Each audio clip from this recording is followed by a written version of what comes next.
mulai dari 1403, siapapun itu di sana ya, siapapun yang mengaku keluarga Nabi, maka mereka harus ikut tes DNA. Jadi sudah berlaku bertahun-tahun lamanya syarat tes DNA bagi orang yang ngaku sebagai cucu Nabi di Arab Saudi. Ana yang duluan mau tes DNA. Di dalam tubuh saya mengalir darah Rasulullah. Kenapa? Iri. Rakatak baut. Wow, wes gitu. Assalamualaikum warahmatullahi wabarakatuh. Berjumpa lagi dengan channel Mas Askin Official. Pada video kali ini kita akan mereaksi sebuah video dimana tentang dunia perhabiban. Jadi bagaimana videonya, kita simak bersama-sama. Salah seorang ulama asal Indonesia yang menjadi penceramah tetap di Masjid Nabawi, yaitu Ustadz Ariful Bahri. Disinilah Ustadz Ariful Bahri membagikan ilmunya. Lelaki asli Kampar, Riau ini merupakan doktor akidah dari Universitas Islam Madinah. Kajian yang ia bawakan selalu dipenuhi jemaah calon haji dari Indonesia. Mereka duduk di sekitar kursi ceramah dan mendengarkan setiap kata dengan saksama. Misalnya Ustaz, saya tempat tinggal saya tidak terlalu jauh dari Mina. Mana yang lebih bagus? Apakah saya pulang ke tempat penginapan atau saya tetap berada di Mina? Ustadz Ariful Bahri bisa memberikan ceramah di sini karena dipilih oleh pengurus Masjid Nabawi berdasarkan kriteria dan seleksi yang ketat. Keilmuan beliau tentu tidak diragukan lagi ya, karena sampai bisa terpilih sebagai penceramah tetap di Masjid Nabawi yang merupakan masjidnya Rasulullah Shallallahu Alaihi Wasallam. Setiap jamaah haji dan umroh ya pasti ke Masjid Nabawi itu. Nah, di dalam video ini Ustadz Ariful Bahri, ya doktor, gelarnya doktor Ustadz Ariful Bahri LCMA, beliau menjelaskan bahwa di Arab Saudi itu untuk mengetahui seseorang benar-benar cucu Nabi atau bukan, salah satunya dengan cara tes DNA. Wah, ini menarik sekali ya, karena di Indonesia banyak orang yang ngaku cucu Nabi tapi takut untuk tes DNA gitu kan. Nah, di Arab Saudi itu kalau sudah ketahuan nih beneran cucu Nabi melalui tes DNA, itu nanti kerajaan Arab Saudi katanya akan menjamin kehidupan sang cucu Nabi itu, baik itu dari sisi ekonomi, keamanan, dan lain-lainnya. Oke, coba kita lihat. Oke, keren banget guys ya, Masya Allah. Di Arab Saudi ternyata untuk menentukan keturunan Nabi atau bukan itu dengan cara tes DNA ya guys ya. Kemudian juga di sana nanti para keturunan Nabi tersebut jika memang benar-benar keturunan Nabi, maka akan dijamin kehidupannya guys, kesehatannya, makannya, pekerjaannya, semuanya guys. Masya Allah, tabarakallah ya, luar biasa ya. Kemudian bagaimana kalau di Indonesia guys ya? Kalau di Indonesia malah ada polemik ya guys, namanya polemik nasab. Ada yang setuju dengan tes DNA, ada yang boleh, kita lanjut aja guys ya videonya. Ini ya video Ustadz Ariful Bahri. Turunan Nabi yang paling banyak itu di Madinah.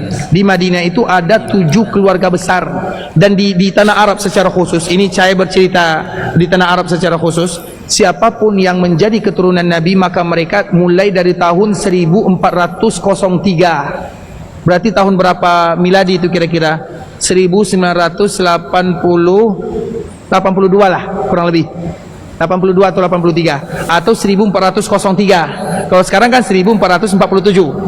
Mulai dari 1403, siapapun itu di sana ya, siapapun yang mengaku keluarga Nabi, maka mereka harus ikut tes DNA. Jadi sudah berlaku bertahun-tahun lamanya syarat tes DNA bagi orang yang ngaku sebagai cucu Nabi di Arab Saudi. Bukan untuk menuduh. Betul. Bukan untuk menuduh. Tapi pemerintah ingin memberikan yang terbaik supaya nanti mereka tidak meminta-minta. Nah, itu dia. Karena keluarga Nabi tidak boleh minta sedekah. Keluarga Nabi harus dijaga kehormatannya. Tapi di Indonesia Ente siap besok 100 juta selaman. Selaman sama saya. Buat Nabi nih, jangan main loh. Pilih mau yang sapi 7 apa 100 juta.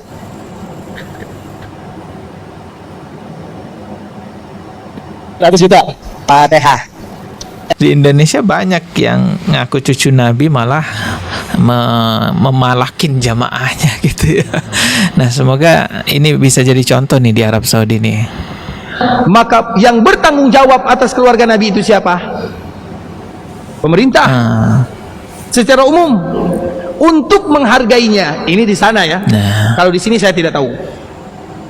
Untuk menghargainya. Jadi siapapun yang mengaku keluarga Nabi kemudian dites, sehingga pemerintah akan memberikan bantuan, bisa jadi gaji per bulan, bisa jadi pokoknya tidak ada di antara mereka yang terbengkalai hidupnya. Fair kan? Fair. Jelas. Apa salahnya? Diminta tes, tidak ada salahnya. Tidak ada salahnya. Yang mau tes silakan, yang tidak juga tidak menjadi masalah. Tidak akan merubah keturunannya selama-lamanya.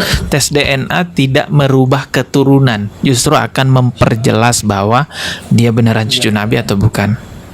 Yang ikut tes untuk menjaga sahaja. Betul. Agar nanti kalau ada anak dan keturunan mereka yang miskin, mereka sudah ada yang menanggung jawabnya, sehingga mereka bisa menjaga nama Nabi SAW. Itu sahaja yang diinginkan. Nah, kalau di Indonesia banyak banget orang yang ngaku cucu Nabi, bahkan terang-terangan dia itu teriak di depan jamaahnya, di dalam tubuh saya mengalir darah Rasulullah. Anak di dalam tubuh kami mengalir darah suci kakek kami Rasulullah. Bahkan ada juga yang ngaku minum darah Rasulullah, ada-ada aja ya. Alhamdulillah, Habib dan saya dan Umi dan Nabi dan istri telah meminum darah Rasul Sallallahu Alaihi Wasallam sebentar lagi. Habib Bahar salah seorang yang dianggap cucu Nabi oleh muhibbinnya dan juga sering teriak di depan muhibbinnya bahwa di dalam tubuhnya mengalir darah Rasulullah, pernah bersedia untuk dites DNA. Ya, jadi Habib Bahar ini pernah bersedia untuk dites DNA loh, tapi dengan 2 syarat. Yang mana syaratnya itu benar-benar, waduh, ini penistaan sih, penistaan terhadap Rasulullah nih syaratnya. Coba kita lihat nih ya videonya. Anak yang duluan mau tes DNA, tapi ya dengan beberapa syarat.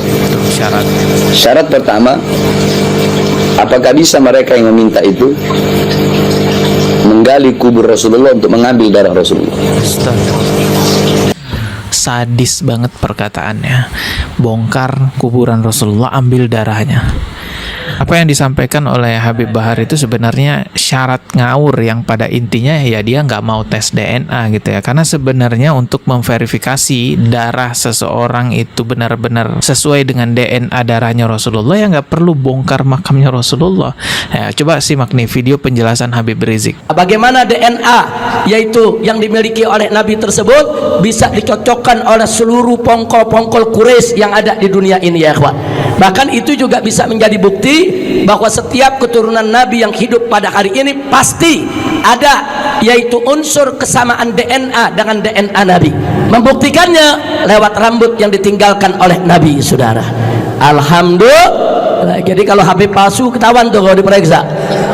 DNA Nabi kemana, DNA-nya kemana ya kawan. Jadi jelas ya, tidak perlu membongkar makam Rasulullah untuk melakukan verifikasi DNA. Nauzubillah, ada-ada aja ya Pak Bahar. Dan di Arab Saudi pun juga udah bertahun-tahun lamanya menggunakan tes DNA sebagai salah satu cara verifikasi orang-orang yang ngaku sebagai keturunan Nabi Muhammad SAW, seperti yang tadi kita simak videonya dijelaskan oleh Ustadz Ariful Bahri. Sebenarnya di Indonesia sudah ada ya orang dari keturunan Ba'alawi yang melakukan tes DNA gitu ya, yaitu Mbak Najwa Shihab. Mbak Najwa Shihab ini ya sama marganya seperti Habib Rizik Shihab yang sama-sama bermarga Shihab. Di sini tertulis, semasa kanak-kanak Najwa Shihab sering diolok onta karena wajah Arabnya. Namun DNA di tubuhnya memberi jawaban lain.